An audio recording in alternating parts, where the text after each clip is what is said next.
अस्सलाम वालेकुम। प्रोग्राम जुर्म अंजाम के साथ मैं हूं मुजाहिद शेख। आज के प्रोग्राम में हम आपको दिखाएंगे बल्कि आपको सुनवाएंगे कि बाज़ दफ़ा ऐसा होता है कि आप शादी की तकरीब में जाएं या जनाजे में जाएं तो आपकी जेब कट जाती है। अगर आपकी जेब नहीं कटी तो आपने अक्सर लोगों से सुना होगा कि शादी की तकरीब से उसका बैग गायब हो गया, जनाजे में गए तो उसकी जेब कट गई। ये जनाजे में शामिल होने वाले लोग ऐसा नहीं करते हैं। इसके लिए स्पेशल जेब तराश हैं जिनकी उम्र इंतहाई कम होती है। पुलिस ने ऐसे ही एक गिरोह को गिरफ्तार किया है जो 14-15 साल की उम्र में जेब काटना शुरू करते हैं और 20-22 साल की उम्र तक ये जेबें काटते हैं। शादी की तकरीब हो, शादी का फंक्शन हो, वहाँ जाएंगे, जेब में से पर्स निकाल लेंगे, ख़वातीन का बैग निकाल के वहाँ से फ़रार हो जाते हैं। इस प्रोग्राम में सब कुछ आपको दिखाते हैं कि ऐसा गिरोह वारदात कैसे करता है।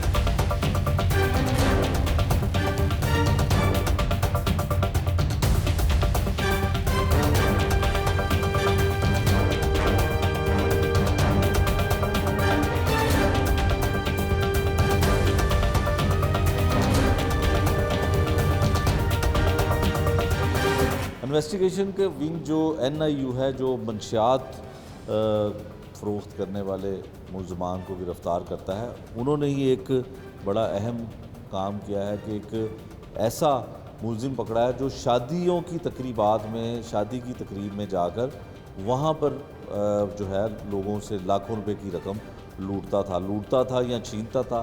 ये वारदात करता क्या था, ये मुलज़िम की ज़ुबानी सुनते हैं। अभी क्या नाम है तुम्हारा? नाज़म नाज़म जी। किस नाम तो मशहूर है? नाजू अजू कहते ने। नाजू अजू हाँ जी नाजू कहते ने। कहते ने। हाँ जी। नाजू क्यों कहते ने? जेब तराश, नाजू जेब तराश? नहीं, हाँ मुंजी चोर चोर कहते ने। ते ਉਹ ਜਿਹੜਾ ਸਾਡਾ ਬੋਸ ਸੀਗਾ ਉਹ ਲੈ ਕੇ ਗਿਆ ਸਾਨੂੰ ਸ਼ਾਦੀ ਦੇ ਉੱਤੇ। ਉੱਚੀ ਬੋਲ, ਉੱਚੀ ਬੋਲ। ਸਾਨੂੰ ਸ਼ਾਦੀ ਦੇ ਉੱਤੇ ਉਹ ਲੈ ਕੇ ਗਿਆ। ਮੈਨੂੰ ਪਹਿਲੇ ਇਹ ਦੱਸ ਕਿ ਤੂੰ ਨਾਜੂ ਨਾਮ ਤੋਂ ਕਿਉਂ ਮਸ਼ਹੂਰ ਹੈ ਔਰ ਉੱਚੀ ਬੋਲ। ਨਹੀਂ, ਉਹ ਸ਼ੁਰੂ ਤੋਂ ਹੀ ਇਸ ਤਰ੍ਹਾਂ ਕਹਿੰਦੇ ਸਨ, ਨਾਜੂ ਨਾਜੂ। ਅੱਛਾ, ਸ਼ੁਰੂ ਤੋਂ ਨਾਜੂ ਨਾਜੂ ਕੌਣ ਕਹਿੰਦਾ ਸੀ?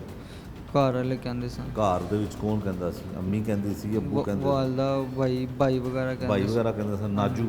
ਫਿਰ ਨਾਜੂ ਜੇਬ ਤਰਾਸ਼ ਮਸ਼ਹੂਰ ਹੋ ਗਿਆ ਜੀ। ਹੈ? ਹਾਂਜੀ। ਉੱਚੀ ਬੋਲਣਾ। ਹਾਂਜੀ। ਨਾਜੂ ਜੇਬ ਤਰਾਸ਼ ਮਸ਼ਹੂਰ ਹੋ ਗਿਆ। ਜੀ। ਕਿਹੜੇ ਇਲਾਕੇ ਦਾ ਰਹਿਣ ਵਾਲਾ? ਮੈਂ ਸਬਜ਼ਾਦਾਰ। ਸਬਜ਼ਾਦਾਰ ਕਿੱਥੇ ਰਹਿੰਦਾ ਸੀ? ਅਜਵੇਰੀ ਤੋਂ। ਅਜਵੇਰੀ ਨਹੀਂ, ਜਿੱਥੇ ਦਸਤਰਖਾਨ ਹੈਗਾ, ਬਹਿਰੀਆ ਦਸਤਰਖਾਨ ਉਧਰ। ਅੱਛਾ, ਉਹ ਸੈਦਪੁਰ ਦੇ ਕੋਲ। ਹਾਂਜੀ। ਉੱਥੇ ਤੇ ਫਨਕਾਰ ਵੀ ਬੜੇ ਰਹਿੰਦੇ ਸਨ। ਪਤਾ ਨਹੀਂ ਸਰ। ਉੱਥੇ ਤੇ ਬੜੀ ਐਕਟਰੈਸ ਵੀ ਰਹਿੰਦੀਆਂ ਹਾਂਜੀ, ਨੇ। ਕੌਣ ਰਹਿੰਦੀ ਉੱਥੇ? ਪਤਾ ਨਹੀਂ ਸਰ। ਸੈਦਪੁਰ ਦੇ ਵਿੱਚ ਤੇ ਬੜੇ ਮਸ਼ਹੂਰ ਲੋਕ ਰਹਿੰਦੇ ਨੇ, ਫਿਲਮ ਐਕਟਰ ਰਹਿੰਦੇ ਨੇ, ਫਿਲਮ ਐਕਟਰਸ ਰਹਿੰਦੀਆਂ ਨੇ, ਪਤਾ ਹੈ ਨਾ? ਹਾਂਜੀ ਸਰ, ਰਹਿੰਦੇ ਨੇ ਹੁਣ। ਤੈਨੂੰ ਨਹੀਂ ਪਤਾ? ਨਹੀਂ ਸਰ। ਅੱਛਾ ਫਿਰ ਆਪਣਾ ਤੂੰ ਕਿੰਨੀ ਤਾਲੀਮ ਹਾਸਲ ਕੀਤੀ, ਕਿੰਨਾ ਪੜ੍ਹਿਆ? ਮੈਂ ਤਕਰੀਬਨ 8 ਪੜ੍ਹਿਆ। 8 ਪੜ੍ਹਿਆ ਜੀ। ਤੇ 8 ਪੜ੍ਹਨ ਤੋਂ ਬਾਅਦ ਛੱਡ ਦਿੱਤੀ ਪੜ੍ਹਾਈ? ਜੀ, ਛੱਡ ਦਿੱਤੀ। ਫਿਰ ਕੁਝ ਹੋਰ ਕੰਮ ਕਰਨ ਲੱਗ ਪਿਆ? ਜੀ, ਮੁੰਡੇ ਗਲਤ ਮਿਲੇ, ਉਹਨਾਂ ਨਾਲ ਗਲਤ ਕੰਮ ਮੁੰਡੇ ਕਰਦੇ। ਗਲਤ ਮਿਲੇ ਆ ਤੇ ਅੱਗੇ ਜਾ ਕੇ ਦੱਸੀ ਨਾ। ਹਾਂਜੀ। ਤੇਰੇ ਵਾਲਦ ਸਾਹਿਬ ਕੀ ਕਰਦੇ ਸਨ? ਮੇਰੇ ਵਾਲਦ ਸਾਹਿਬ ਦੁੱਧ ਦਹੀਂ ਦਾ ਕੰਮ ਕਰਦੇ ਨੇ। ਦੁੱਧ ਦਹੀਂ ਦੀ ਦੁਕਾਨ ਸੀ ਉਹਨਾਂ ਦੀ? ਗੁੱਜਰ ਨੇ? ਜੀ। ਗੁੱਜਰ ਹੋ ਤੁਸੀਂ? ਹਾਂਜੀ। ਅੱਛਾ, ਤੇ ਕਿੰਨੇ ਭਾਈ ਨੇ ਹੋਰ? ਉਹ 4 ਭਾਈ ਨੇ। 4 ਭਾਈ ਨੇ। ਅੱਛਾ, ਦੁੱਧ ਦਹੀਂ ਦੀ ਉਹਨਾਂ ਦੀ ਦੁਕਾਨ ਸੀ। ਤੂੰ 8ਵੀਂ ਕਲਾਸ ਤੋਂ ਪੜ੍ਹਾਈ ਛੱਡ ਦਿੱਤੀ। ਜੀ। ਫਿਰ ਤੈਨੂੰ ਗਲਤ ਲੋਕਾਂ ਦੀ ਸੁਸਾਇਟੀ ਮਿਲ ਗਈ। ਫਿਰ ਵਾਲਦ ਸਾਹਿਬ ਮਨਾ ਕਰਦੇ ਸਨ? ਜੀ, ਰੋਕਦੇ ਸਨ? ਜੀ। ਕਿਸ ਤਰ੍ਹਾਂ ਰੋਕਦੇ ਸਨ? ਕੁੱਟਦੇ ਸਨ? ਮਾਰਿਆ ਵੀ 1-2 ਦਫਾ। ਠੀਕ ਅੱਛਾ, ਹੈ। ਕੀ ਕਹਿੰਦੇ ਸਨ? कह रहे सन बेटा गलत काम ना करेगा कर, तेन जो चीज़ चाहिए तो मेरे को मांग। ठीक है। इन्ना गलत मुंडिया ना रास्ता ना कर है। ਠੀਕ ਹੈ। ਉਦੋਂ ਤੱਕ ਤੂੰ ਫੜਿਆ ਨਹੀਂ ਗਿਆ ਸੀ, ਸਿਰਫ ਗਲਤ ਮੁੰਡਿਆਂ ਦੇ ਨਾਲ ਤੇਰੀ ਦੋਸਤੀ ਹੋਈ ਸੀ। ਜੀ। ਕਿਹੜੇ ਗਲਤ ਮੁੰਡੇ ਸਨ? ਕੀ ਕਰਦੇ ਸਨ ਉਹ? ਕਿਸ ਤਰ੍ਹਾਂ ਦਾ ਗਲਤ ਕੰਮ वो ਕਰਦੇ ਸਨ? शादी में जाके तो पर्स वगैरह उठा लेते थे जैसा भी ਇਸ नजर ਤਰ੍ਹਾਂ आए। ਇਸ ਤਰ੍ਹਾਂ ਦੇ ਲੋਕ ਸਨ? जी। ਅੱਛਾ। ਉਹਦੇ ਬਾਅਦ ਫਿਰ ਤੂੰ ਹੁਣ ਜਿਹੜੀ ਵਾਰਦਾਤ ਕੀਤੀ जी। ਉਹ ਕਿਸ ਤਰ੍ਹਾਂ ਕੀਤੀ? ਉੱਚੀ ਬੋਲ। वो शादी ते गए हैं तो उत्थे जाके पर्स किहदी देखा शादी सी? पता नहीं किसी गैर दी ਅੱਛਾ, शादी ਤਰੀਕਾ ਵਾਰਦਾਤ ਕੀ ਸੀ ਪਹਿਲੇ ਇਹ ਦੱਸ। ਕਿ ਸ਼ਾਦੀ ਤੇ ਜਾਂਦੇ ਹੋ ਤੇ ਕੀ ਹੁੰਦਾ ਮੈਨੂੰ ਪਹਿਲੇ ਇਹ ਦੱਸ। ਕਿਸ ਤਰ੍ਹਾਂ ਵਾਰਦਾਤ ਕਿਸ ਤਰ੍ਹਾਂ ਕਰਦੇ ਹੋ? ਮਸ਼ਹੂਰ ਤੇ ਤੂੰ ਜੇਬ ਤਰਾਸ਼ ਦੇ ਨਾਮ ਤੋਂ, ਕੀ ਨਾਂ ਦੱਸਿਆ ਆਪਣਾ ਤੂੰ? नाज़म ਨਹੀਂ, ਦੂਸਰਾ ਨਾਮ नाजू। ਨਾਜੂ ਜੇਬ ਤਰਾਸ਼ ਦੇ ਨਾਂ ਤੋਂ ਤੂੰ ਮਸ਼ਹੂਰ ਹੈ ਨਾ। अच्छा हूँ दस के किस तरह वारदात करते सो शादियों पे? शादी में जाके तो देखते थे कि पर्स किसका पड़ा हुआ है सोफे पे, तो वो तो कोई लेडीज़ पर्स ही होता होगा हाँ ना? जी, लेडीज़ पर्स कोई पकड़ के तो ऐसे ही पकड़ के तो बाहर को गाड़ी में आके बैठ जाना। अच्छा, फिर बाहर शादी हाल के बाहर जाके तो करना उसमें क्या है। कितने क्या लोग नहीं। जाते थे?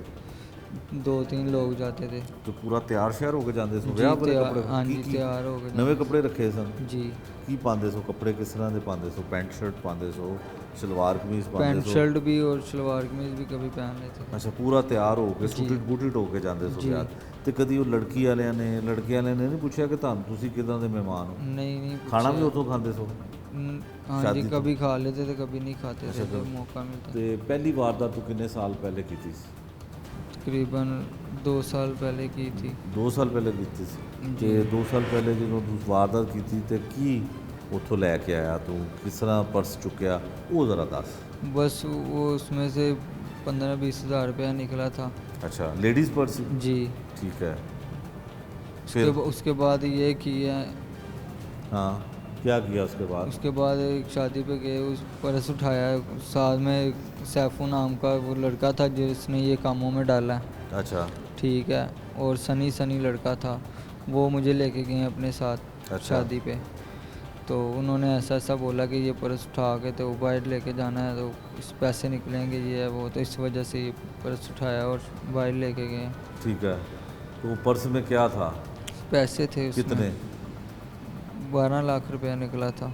नहीं 12 के 20 लाख निकला? 12 लाख रुपया निकला 12 था। लाख। 12 लाख में तुम्हें कितने मिले थे? अभी नहीं कुछ भी किया था, उनके पास ही थे पैसे, किनके पास? वो सैफू के पास थे। अच्छा उनके पास थे। तो पकड़े जी। फिर कैसे गए? बस वो किसी ने पकड़वा ही दिया ना, किसने? किसी।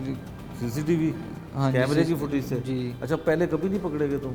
नहीं पहले कभी भी नहीं पकड़े गए? नहीं। जेब कितनी कहाँ कहाँ काटते थे? वही मेन जो लड़का था वही काटता था। यार मैं तो तुम भी तो काटते होगे ना? नहीं, मैं जेब नहीं काटता था। तो मशहूर तो तुम जेब तराश के वैसे ही कहते हैं वो। नाम। अच्छा तुम्हें जेब बिल्कुल नहीं काटनी आती? नहीं जेब में से पर्स निकालना? नहीं सर। अच्छा जो शादियों पे जाते थे वहाँ भी जेबें ही काटते थे? नहीं नहीं, वो दूसरा लड़का काटता यार था। वो दूसरा लड़का काटता होगा ना, लेकिन वहाँ पे जाके जेबें ही काटते थे ना? जी। कौन सी जेब आराम से कट जाती है, पैंट की कि नहीं सलवार की? काटते नहीं थे, वो पॉकेट में से निकाल लेते थे, मोबाइल वगैरह हो या कैसे पर्स हो। निकालते थे? कोई तुम निकाल लेते हो? नहीं मैं नहीं निकाल तो लेता। तुम फिर क्या करते थे? मैं साथ वो टेक करवाता था उसके। क्या कराता था? टेक करवाता था टेक उसके। क्या होती है? साथ खड़े हो जाना, किसी को शक ना हो, पीछे खड़े हो जाना, कोई पीछे से अच्छा। ना देख तो ले। फिर तुम्हें कितने पैसे मिलते थे?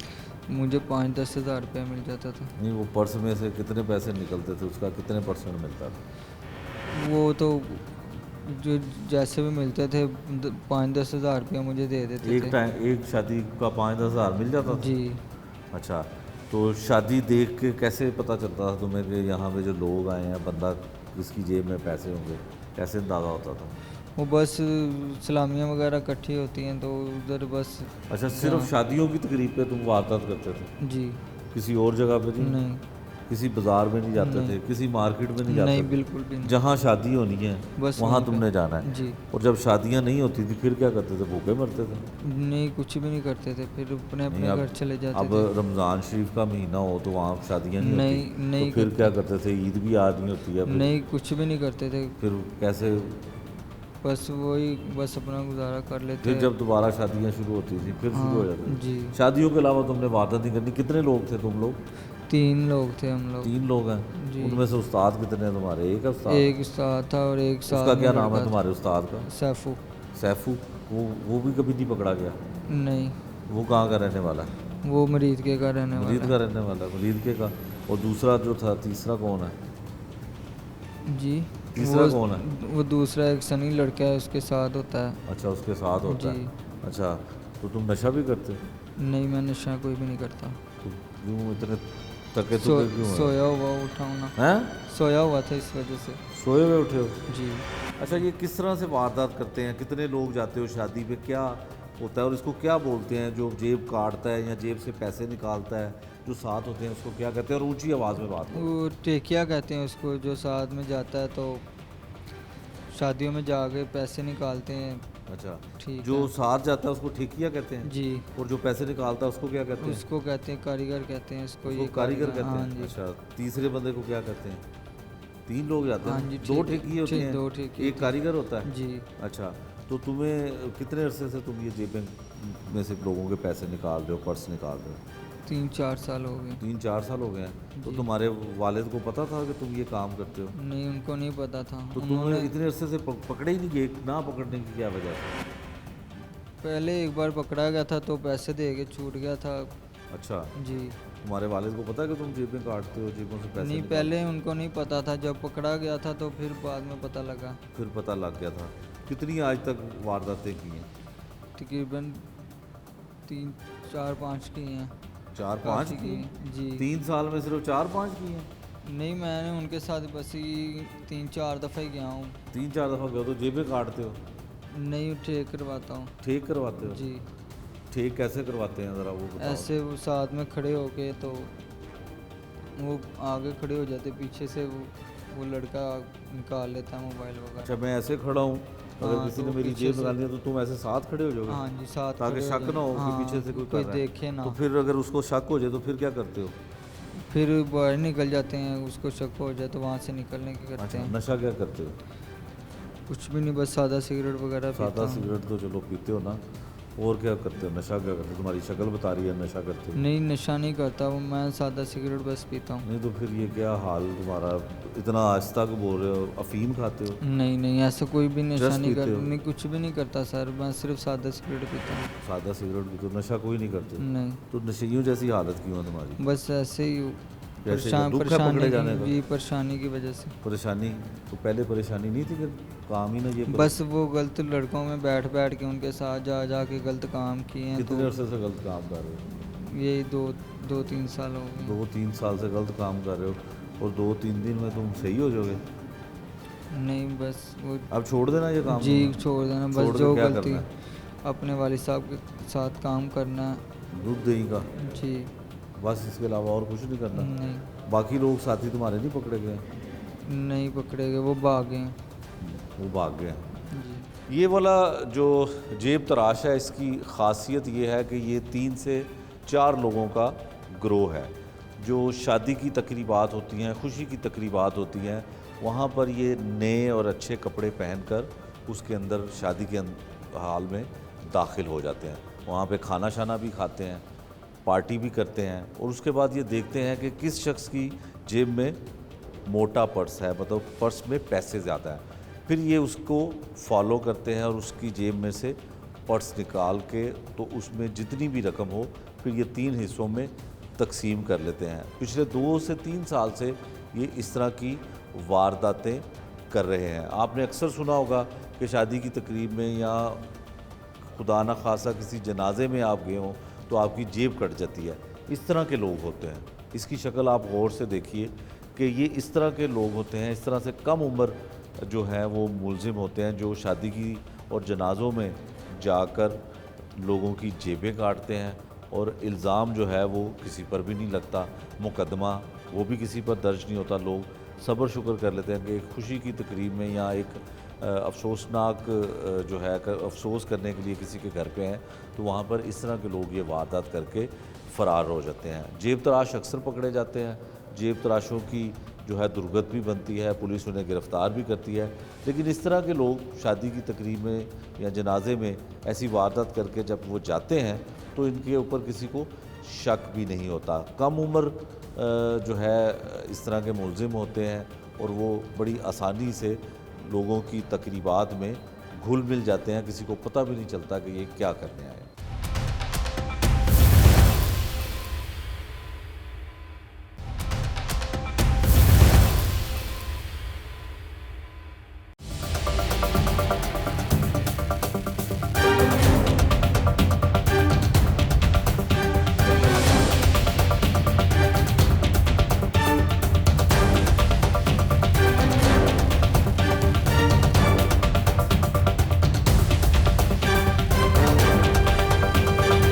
एनआई यूनिट है लाहौर में जो मंशियात फ़रोख्त करने वाले और मंशियात बेचने वाले लोगों को पकड़ता है। लेकिन एक ऐसा ग्रोह, एक ऐसा मुलजिम भी इस यूनिट ने पकड़ा है जो अपनी नौयत का अनोखी वारदात करता था।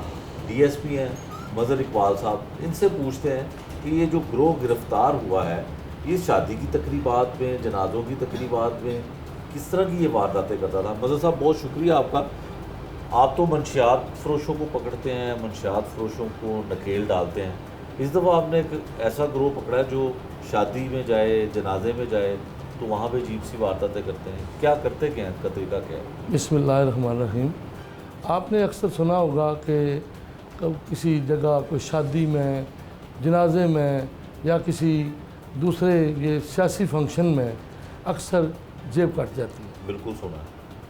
वो जेब कतरे उसमें एक मुनज़्ज़म ग्रोह होता है जो छोटे बच्चों को लेके जाते हैं शादियों में, ठीक है। अच्छी गाड़ी पे जाते हैं, उधर अच्छा सा खाना भी खाते हैं और वो इस ताड़ में रहते हैं कि जब कोई लेडीज़ अपनी तस्वीर बनाने के लिए अपना जो सलामियों का खासकर उसको चुनते हैं, जो अपने सलामियों के पैसे जिसके पास जमा होते हैं, दूल्हे को दे रहा है, दुल्हन को दे रहा है, वो एक बैग में जाता है। उनकी माँ सब इकट्ठा करती है, ठीक है। उसको चूज़ करते हैं ये वारदात के लिए। उस पर वो छोटे छोटे बच्चे जो होते हैं गैंग में रखे हुए, वो नज़र रखते हैं। जब वो तस्वीर बनाने के लिए उठती हैं और लेडीज़, तो ये मौका पाकर पर्स उठाते हैं और रफू चक्कर हो जाते हैं और इतने वेल सूटेड बूटेड होते हैं कोई बंदा शक नहीं कर सकता कि ये चोर हो सकते हैं।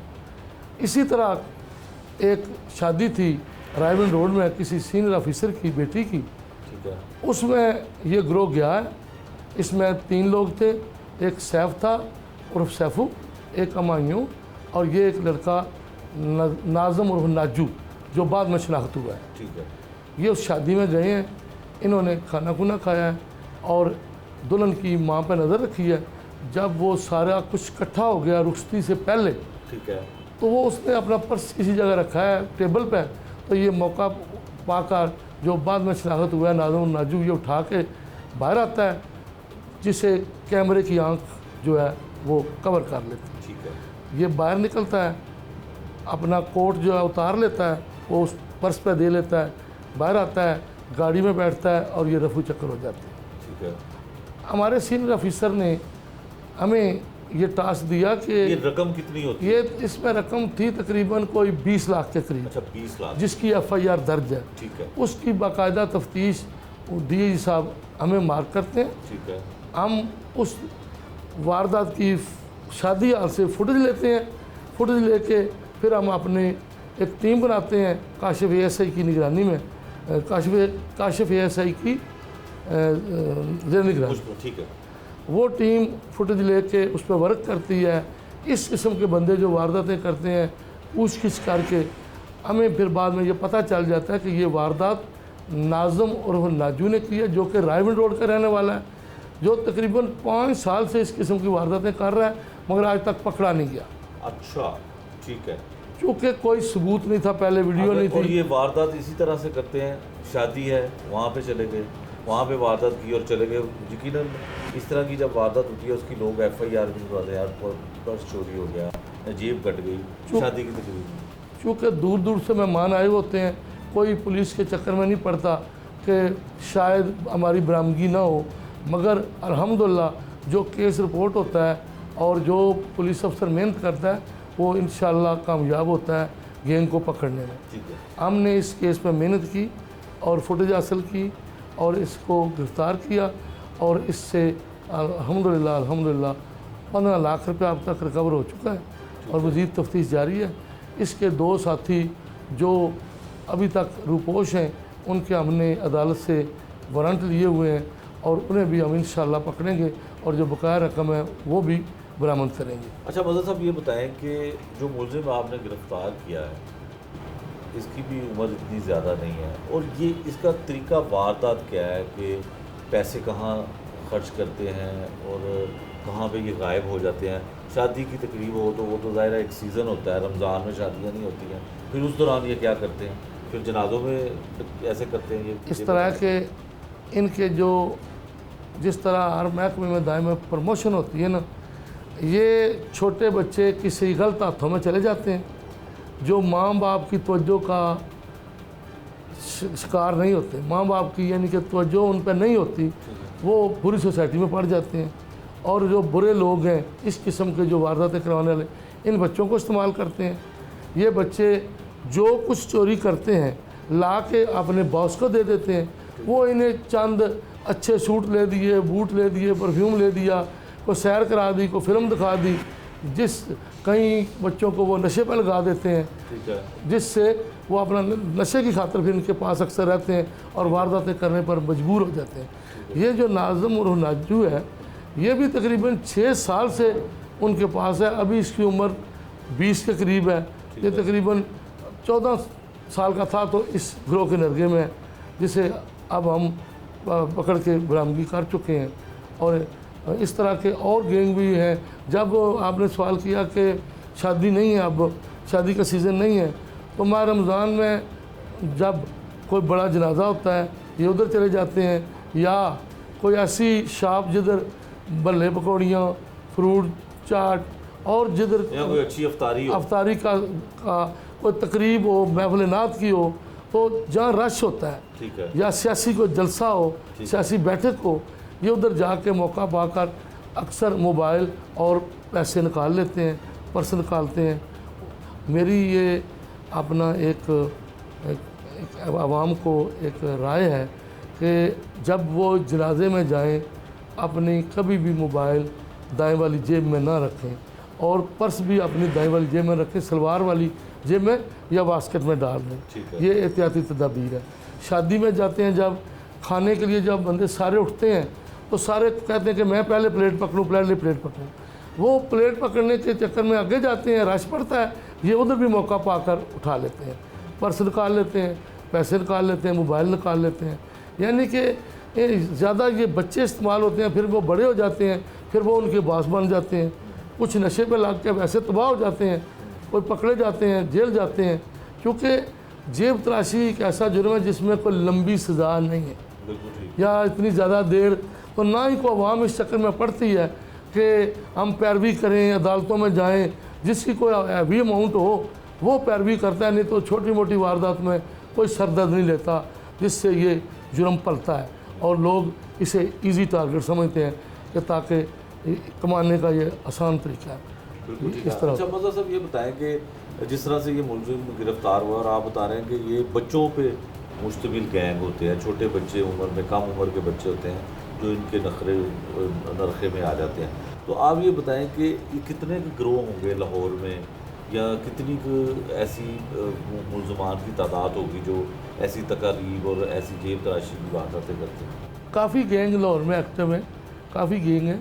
तो मौका पाकर जिस जगह अक्सर जब ये जनाजे में जाते हैं, जब टीवी पे ऐड चलता है कि फ़लाँ फौत हो गया है, या वो आजकल मीडिया का दौर है, वो नेट पे जो चलता है, हाँ। तो ये उससे एड्रेस हासिल करके जनाजे वाले घर पहुंच जाते हैं। जब जनाजा उठता है उस वक़्त ये अपना शिकार करते हैं, या जब कोई लाश बाहर के मुल्क से आती है तो एयरपोर्ट पहुंच जाते हैं। अच्छा। कहीं ऐसे भी हैं जो एम्बुलेंस वालों के साथ रब्ता होता है, वो इन्हें बता देते हैं कि हमें बुलाया फ़लाँ जगह, कोई नाश आ रही है, तो ये इकट्ठे होके ग्रोह उधर जाता है। बाज़ दफ़ा ऐसे भी होता है कि एक एक जनाजे में 10-10, 12-12 वारदातें हो जाती हैं। कुछ गिरोह ऐसे भी हैं जो पुराने बंदे हैं, जो शादी ब्याह की तकरीब में नहीं जा सकते, जो मसलन 40 से अबव हो जाते हैं, वो अस्पतालों का रुख करते हैं। जिधर अस्पतालों में लाइनें लगती हैं, पर्ची बनवाते हैं, ये अस्पतालों में जाके उधर मोबाइल और नकदी मरीज़ों का, बेचारों का, उनके लवाकीन का निकाल लेते हैं। ये भी जब जो 40 से ऊपर हो जाता है, चूँकि वो शादी की तकरीब में नहीं जा सकता, पहचाना जाएगा, पूछ लेगा कौन, आप किसके साथ हैं। हाँ। तो इसलिए, और दूसरी ये आवाम से सदा है कि जब भी आपका कोई शादी का फंक्शन हो, कोई जब बारात आए या रुखसती हो, जब या जब आप फ़ोटो शूट करवा रहे हैं अपनी फैमिली का, तो फैमिली के हर बंदे को आप बुलाते हैं, आए फ़ोटो उतरवाएँ। उस वक्त जब अपने आप पर्स रखते हैं, वो भी एहतियात किया करें, पर्स किसी हवाले किया करें। उसके बाद ये जो आप उधर अद्वियात लेने अस्पतालों में होते हैं, उस वक्त ही अपना ख्याल रखें। हाँ, दूसरी बात जो मेन कहने वाली है कि जो फंक्शन होते हैं उसमें आप कोशिश किया करें कि आप हर इवेंट पे अपनी फ़ोटो वाले को, वो कैमरा मैन को क्या करें कि वो सारी फ़ोटो बनाता जाए। इससे अगर कोई अल्लाह ना करे वारदात कर भी जाए तो उसमें उसकी तस्वीर आ जाती है, वो पुलिस को पकड़ने के लिए आसानी हो जाती है, मदद हो जाती है। जिस तरह इस नाजू वाले केस में इस फुटेज की मदद से हमने माशाल्लाह उस मुद्दई का 15 लाख रुपया रिकवर करके उसके हवाले किया। बिल्कुल ठीक है। ये थे जी मज़हर इकबाल, जिन्होंने हर उस शख्स को हदायत की है जो शादी की तकरीब में जाता है और अपने मोबाइल और पर्स को जो है वो राइट साइड वाली पॉकेट में डालता है, उससे इज्तनाब करना चाहिए। जनाजे की जगह पे जाते हैं, नमाज जनाजा की अदायगी के लिए जाते हैं, वहाँ भी वारदात हो सकती है। अच्छी अफ्तार पार्टी हो या कोई ऐसी शॉपिंग मॉल हो जहाँ पर रश हो, ये ऐसा ग्रोह है जो वहाँ पे वारदात करता है। ये आप लोगों के साथ बिल्कुल ऐसे तकरीब में घुल मिल जाते हैं कि कोई शख्स ये भी पहचान नहीं सकता कि ये चोर हो सकते हैं, ये जेब तराश हो सकते हैं, लेकिन ये बड़ी आसानी से अपना टारगेट अचीव करते हैं और वहाँ से फरार हो जाते हैं।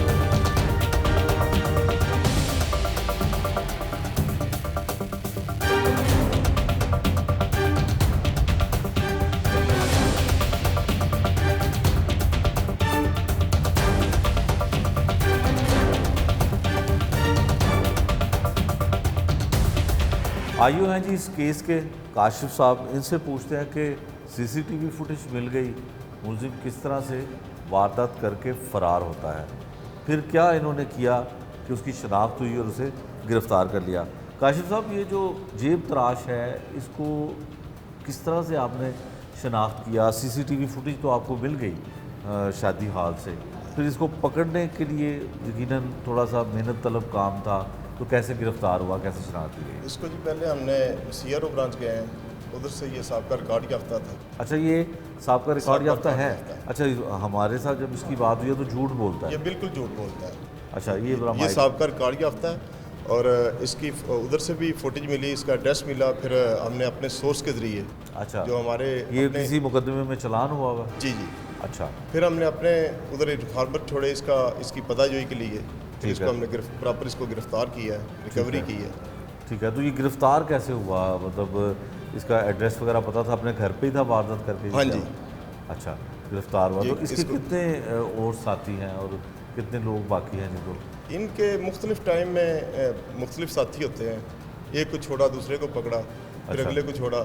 ये ज़्यादातर व्हाट्सएप बात करते हैं, अच्छा। किसी को अपना घर भी नहीं बताते। अच्छा, तो ये बिल्कुल 14-15 साल की एज में इसने काम शुरू किया है, ठीक है, तो अभी तक जारी है। ठीक अभी है। इसकी 20 के करीब एज है इसकी। ठीक है। तो जो इसके दूसरे साथी हैं वो भी इसके एज, इतनी एज के ही हैं? बिल्कुल, कई तो इससे भी कम एज के हैं। अच्छा, हाँ, ठीक है।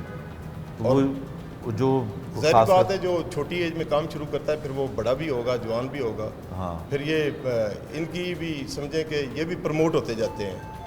कई डाकू बन जाते हैं, कई नशे में चले जाते हैं, कई नशा बेचना शुरू कर देते हैं, ठीक है। कई होटलिंग की, उसमें कुछ सबक हासिल हुआ, फिर आगे से बढ़ते बढ़ते बड़ी वारदातें जो हैं वो करते हैं। ठीक है। ये थे जी आईओ काशिफ साहब, जिन्होंने बताया कि मुलजिम को गिरफ़्तार करना इसलिए आसान हुआ कि ये पहले रिकॉर्ड याफ्ता था। हमारे साथ जब इसकी बात हुई तो ये गलत बयानी से काम ले रहा था, झूठ बोल रहा था। इसने कहा कि वो किसी केस में पहले गिरफ़्तार नहीं हुआ, ना ही पकड़ा गया है, लेकिन पुलिस के लिए आसानी हो गई कि ये रिकॉर्ड याफ्ता था, इसको आसानी से गिरफ़्तार कर लिया। और जो आईओ हैं काशिफ साहब, इनका ये भी कहना है कि ये ग्रोह में जितने बाकी लोग भी शामिल हैं वो भी इसी उम्र के हैं, मतलब कम उम्र के हैं, 15 से 16 साल की उम्र में ये काम शुरू करते हैं और मैक्सिमम 20-22 साल की उम्र तक करते हैं। फिर उसके बाद इनको शादी की तकरीब में ये जाएँ तो वहाँ पे लोग इनको आइडेंटिफाई हो जाते हैं, पहचान लेते हैं, शनाख्त हो जाती है। फिर ये ऐसी तकारीब में नहीं जाते, दूसरी जगहों पे जाते हैं जहाँ पर लोगों का रश ज़्यादा होता है।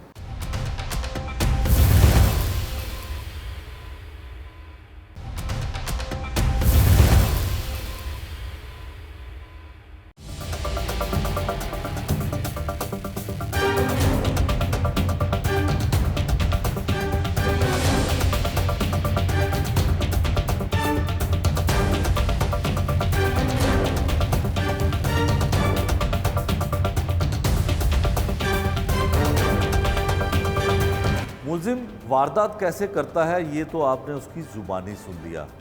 अब आपको सुनवाते हैं जिनके साथ ऐसी तकारीब में या ऐसे मौक़ों पर वारदात हो गई, वो क्या कहते हैं, वो अपने दुख की दास्तान कैसे सुनाते हैं। एक बारी मैं जा ਰਿਹਾ ਸੀ ਸ਼ਾਦੀ ਤੇ ਇੱਕ ਜਗ੍ਹਾ ਤੇ ਸ਼ਾਦੀ ਤੇ ਮੈਂ ਅਟੈਂਡ ਕਰਨੀ ਸੀ ਤੇ ਮੇਰੀ ਨਾ ਜੇਬ ਕੱਟੀ ਗਈ ਤੇ ਮੈਂ ਮਾੜਾ ਮਜ਼ਦੂਰ ਬੰਦਾ ਵਾਂ, ਰਕਸ਼ਾ ਡਰਾਈਵਰ ਹਾਂ, ਕੰਮ ਕਾਰੋਬਾਰ ਅੱਗੇ ਹੈ ਨਹੀਂ ਸੀ, ਬੱਚਿਆਂ ਦੇ ਕੋਈ ਫੀਸ ਦੇ ਪੈਸੇ ਸਨ ਤੇ ਕੋਈ ਥੋੜੇ ਜਿਹੇ ਰਾਸ਼ਨ ਦਾ ਨਿਜ਼ਾਮ ਸੀ, ਉਹ ਮੇਰਾ ਕਟਿਆ ਗਿਆ। ਮੈਂ ਬਹੁਤ ਜ਼ਿਆਦਾ ਪਰੇਸ਼ਾਨ ਹੋਇਆ ਤੇ ਲਿਹਾਜ਼ਾ ਕੋਈ ਇਹਦਾ ਕੋਈ ਹੱਲ ਪ੍ਰੋਪਰਲੀ ਅੱਛਾ ਹੋਣਾ ਚਾਹੀਦਾ। ਵਾਰਦਾਤ ਦਾ ਸਰ ਤਰੀਕਾ ਮਹਿਸੂਸ ਨਹੀਂ ਆਇਆ, ਬਸ ਐਵੇਂ ਨਾਲ ਲੱਗੇ ਨੇ ਅਣਜਾਣ 'ਚ 2 ਕੁ ਬੰਦੇ ਤੇ ਇੰਨੇ 'ਚ ਬਸ 5-10 ਮਿੰਟ ਬਾਅਦ ਜਦੋਂ ਮੈਂ ਹੱਥ ਮਾਰਿਆ ਜੇਬ 'ਚ ਤੇ ਮੇਰੀ ਜੇਬ 'ਚ ਪੈਸੇ ਨਹੀਂ। ਮਾੜੇ ਮਜ਼ਦੂਰ ਬੰਦੇ ਆ ਅਸੀਂ, 4-5 ਹਜ਼ਾਰ ਕਮਾਉਣ ਲੱਗਿਆ, ਸਾਨੂੰ 5 ਦਿਨ 10 ਦਿਨ ਲੱਗ ਜਾਂਦੇ ਨੇ ਤੇ ਕੋਈ ਇਹ ਚੋਰਾਂ ਦਾ ਕੋਈ ਪ੍ਰੋਪਰਲੀ ਹੱਲ ਹੋਣਾ ਚਾਹੀਦਾ ਇਹਨਾਂ ਤੇ। ਜਦੋਂ ਕੋਈ ਵਿਆਹ ਸ਼ਾਦੀ ਜਿੱਥੇ ਰਸ਼ ਹੋਣਾ ਉੱਥੇ ਪੈਦਾਗੀਰ ਹੈ ਜਿਹੜੇ ਇਹਨਾਂ ਬਹੁਤ ਜ਼ਿਆਦਾ ਹੁੰਦੇ ਨੇ ਤੇ ਉੱਥੇ ਇਹਨਾਂ ਦਾ ਕੋਈ ਮਕੂ ਠੱਪਣਾ ਚਾਹੀਦਾ ਕਿ ਮਾੜੇ ਮਜ਼ਦੂਰ ਜੇਬ ਕਤਰੇ ਹੁੰਦੇ ਨੇ, ਚੋਰ ਡਾਕੂ ਨੇ, ਉਹ ਕਿਸੇ ਮੇਰੇ ਦੇ ਗਰੀਬ ਦਾ 5 ਤੇ ਕਈਆਂ ਦੇ 5 ਲੱਖ ਵੀ ਹੈ, ਉਹ ਵਿਚਾਰੇ ਮਰ ਗਏ। ਕੀ ਪਰੇਸ਼ਾਨੀ ਦੇ ਪੈਸੇ ਲੋਕਾਂ ਕੋਲ ਹੁੰਦੇ ਨੇ ਤੇ ਲਿਆਦਾ बहुत परेशान होए हैं जनाब, तो इनका कोई हल मजीद अच्छा करो। यहाँ तो बहुत इतनी वारदातें हो रही, अब तो कोई कानून नहीं, कोई पूछने वाला नहीं, अल्लाह ही हाफिज़ है। और हमारा तो बेटा जा रहा था, उसका रास्ते में किसी ने मोबाइल के छीन लिया और एप्लीकेशन भी लिखवाई हुई है, 4-5 माह हो गए अभी तक मिला नहीं। 60-70 हज़ार का बेचारा वो दोबारा पैसे लगाए तो लिया। अब ना कहीं भी महफूज नहीं इंसान, ये जो हालात बने हुए हैं अल्लाह ही मालिक है। और जो महंगाई है, जो वारदातें हो रही उसकी वजह से ज़्यादा बढ़ गई हैं, अब नुकसान हो रहे हैं लोगों के। शादियों पे अब जब किसी के घर में शादी हो तो तब पता चलता है लोगों के बेचारे वो भी महफूज नहीं है, वो बस आते हैं तो बहाने लगा के अंदर दाखिल होते हैं तो ऐसे ही निकल जाते हैं, बस सारा कुछ उठा के निकल जाते हैं हर चीज़ का। ये जो चोरी वाले कर रहे हैं ना, लेकिन कानून सख्त करें और बाकी हर चीज़ कवर हो जाएगी। ठीक है, इसका कानून सही बनाए ना तो पुलिस वाले साथ ही मिले होते हैं, छोड़ देते हैं तो तब भी वो दोबारा करने लग जाते हैं चोरियाँ। ठीक है, अगर कहीं एक को भी सज़ा सही मिले तो दोबारा दूसरों को, हाँ जी, उनकी आंखें खड़ी हो जाए और हाथ पता लग जाए कि वाकई ये सख्ती है इस मुल्क में। ठीक है, ये कानून बनाना चाहिए इस चीज़ का, तो डर जाए लोग। कि मेरा दोस्त बहुत करीबी साढ़े उत्थे जनाजे ते A32 फ़ोन सी जिहदी मालीयत तकरीबन 77,000 रुपया बनती, वो फ़ोन चोरी हो गया तो दरखास्त वगैरह कराई है लेकिन अजे तक कोई अमल दरामद नहीं होया। उस अपने फ़ोन तो महरूम हो गया। अगर मुलजम पकड़े भी जान तो उन्हों का कोई हल नहीं, ਜਿਹੜੇ ਉੱਤੇ ਉਹਨਾਂ ਦੇ ਵੱਡੇ ਬੈਠੇ ਨੇ ਉਹਨਾਂ ਨੂੰ ਜਲਦੀ ਛੁਡਵਾ ਲੈਂਦੇ ਨੇ, ਇਹਦਾ ਕੋਈ ਹੱਲ ਨਹੀਂ ਕਿਉਂਕਿ ਜਰਾਇਮ ਵੱਧ ਰਹੇ ਨੇ, ਮਹਿੰਗਾਈ ਦੀ ਵਜ੍ਹਾ ਤੋਂ ਬਹੁਤ ਲੋਕ ਤੰਗ ਨੇ। ਪੁਲਿਸ ਨੂੰ ਕੋਆਪਰੇਟ ਕਰਨਾ ਚਾਹੀਦਾ ਹੈ, ਆਵਾਮ ਦੀ ਖਿਦਮਤ ਕਰਨੀ ਚਾਹੀਦੀ ਹੈ, ਜਿਹੜੇ ਬੰਦੇ ਫੜੇ ਜਾਣ ਉਹਨਾਂ ਨੂੰ ਕੈਫਰੇ ਕਿਰਦਾਰ ਤੱਕ ਪਹੁੰਚਾਉਣਾ ਚਾਹੀਦਾ ਤਾਂ ਕਿ ਪਾਕਿਸਤਾਨ ਅਮਨ ਦਾ ਗਵਾਰਾ ਬਣ ਜੇ, ਹਰ ਆਮ शहरी भी महफूज रहे इन चोरों। मैं 4 चक्र साला शेखुपुरा से आया हूँ। मेरी जेब में तकरीबन 15 से 20 हज़ार रुपया था। मेरा प्रोग्राम था कि आके चलो कोई लंगर पानी करते हैं। यहाँ से एक माशाल्लाह एक अल्लाह का बंदा आया, माह रमज़ान के महीने में उसने मेरी जेब की सफाई की है, मेरा मोबाइल भी लेकर। और मैं ये कहना चाहता हूँ कि ये जो पुलिस है ना, ये अपना पूरा काम नहीं कर रही, लिहाजा जो है ना इसको पूरी पुलिस को पूरा अमल दरामद करना चाहिए इस बात पे और हमारा जो है इंसाफ मिलना चाहिए। और 20 हज़ार की मैं क्या कंप्लेन करूँ, 20 हज़ार की कंप्लेन के लिए मुझे 50 हज़ार उल्टा से लगाना पड़ेगा। लिहाजा मेरा ये अपील है कि जो है पुलिस अपना काम सही तरीके से करे। ये जो आजकल महंगाई इतनी ज़्यादा हो चुकी है जिसकी वजह से लोग फाकों पे आ गए हैं। जब फाके आएंगे तो बच्चे भूखे होंगे तो फिर लामवाला बात है कि क्राइम बढ़ेगा। तो जो क्राइम बढ़ेगा तो फिर वो लोग देखते हैं, किसी और को देखते हैं जो अच्छा गाड़ी वाला है खाता है उसकी फिर वो डकैतियाँ करते हैं, चोरियाँ करते हैं। किसी को देखते हैं कि कोई अमीर आदमी के बच्चे पिज़्ज़ा खा रहे हैं, उनके बच्चे भूखे मर रहे हैं, तो वो फ्रस्ट्रेशन में ये सारी वारदातें हो रही हैं। और दूसरा ये जो आजकल सबसे ज़्यादा क्राइम बढ़ चुका है शादियों में और फौतगियों पे। हमारे कई दोस्तों की जो फौतगी पे जाते हैं तो कंधा देते हैं तो पीछे से मोबाइल गायब हो जाता है, पर्स गायब हो जाता है। तो क्योंकि हमारा अक्सर जाना आना होता है क्योंकि सोशल हमारी लाइफ है, तो इस वजह से तो ये जो हमारे मुल्क में माहौल बन रहा है ना, ये कोई अच्छा माहौल नहीं बन रहा। हमारे जो हुक्मरान हैं या अशराफिया है या जो अदारे हैं उनको सोचना चाहिए इस तरफ भी कि कुछ तो इसमें इसका तदारत करें और दूसरा इसके लिए मोटिवेट करें लोगों को कि भाई ये जितना भी क्राइम हो रहा है जिस वजह से हो रहा है उसको समझें। कोई गरीब आदमी किसी की रोटी उठा के भाग जाता है तो हम उसको पकड़ लेते हैं, मारना शुरू कर देते हैं, जबकि वो अपने बहन भाई अपने बच्चे के लिए रोटी लेके जा रहा है, दूध का पैकेट लेके जा रहा है। जो क्राइम कर रहे हैं, अरबों रुपए के लूट रहे हैं, उनको कोई नहीं पूछ रहा। तो ये बेसिकली ये गलत बात हो रही है कि क्राइम इसीलिए बढ़ रहा है कि हम दिखलावा बहुत ज़्यादा कर रहे हैं और लोग फ्रस्ट्रेशन में आके महरूमियत की वजह से उनके बच्चे जब उनको तरार करते हैं तो फिर वो ना ये क्राइम भी करते हैं, डकैतियाँ भी करते हैं, चोरी भी करते हैं, करप्शन भी करते हैं, नजायज़ पैसा भी करते हैं, अपनी दुकानों पे भी करप्शन करते हैं, चोरी करते हैं, क्योंकि वो अपने बच्चों की ख्वाहिशात पूरी करने के लिए ना ये सारा काम करते हैं। वो सबसे ज़्यादा कंधा जब दे रहे होते हैं ना, तब आप कंधे आपके हाथ ऊपर होते हैं और हमारा जो लोगों में ज़्यादातर रुझान है, हम साइड की जेब में हर चीज़ रखते हैं, मोबाइल भी रखते हैं। ये बाद में पता चलता है मेरा तो वो पैसे निकल गया, मेरा ये निकल गया, मेरा पर्स निकल गया, तो वो निकल 1 मिनट में पता नहीं चलता। वो इतने शार्प हैं कि वो ना मोबाइलों के पर्सों के बटन भी बंद कर लेते हैं। ये रेगुलर हो गया। आप किस तरह जस्टिफाई कर सकते हैं कि ये किसका मेहमान है? ये तो हमने बहुत सारे जिनके साथ हो चुका है, वो तो लोगों को कहते हैं कि ना जो अपना अपना मोबाइल जो अपनी जेबों का ख्याल करके रखे जब जनाजा उठाते हैं, तो वो भी होना चाहिए। और जो ना पुलिस है, पुलिस को भी चाहिए कि सिक्योरिटी दे लोगों को, लेकिन करते होता क्या कि आप किसी चोर को पकड़ के उनको देंगे, अगले दिन वो बाहर आ जाता है। हमारा कानून भी वो यही है, एक अगले दिन उसकी ज़मानत हो जाती है, जो मर्ज़ी उसने जुर्म किया अगले दिन हो जाती है। ये भी तो है ना, हमारा सबसे बड़ी बात जो है ना, वो फ्लॉ है हमारे कानून में, हमारे आइन में।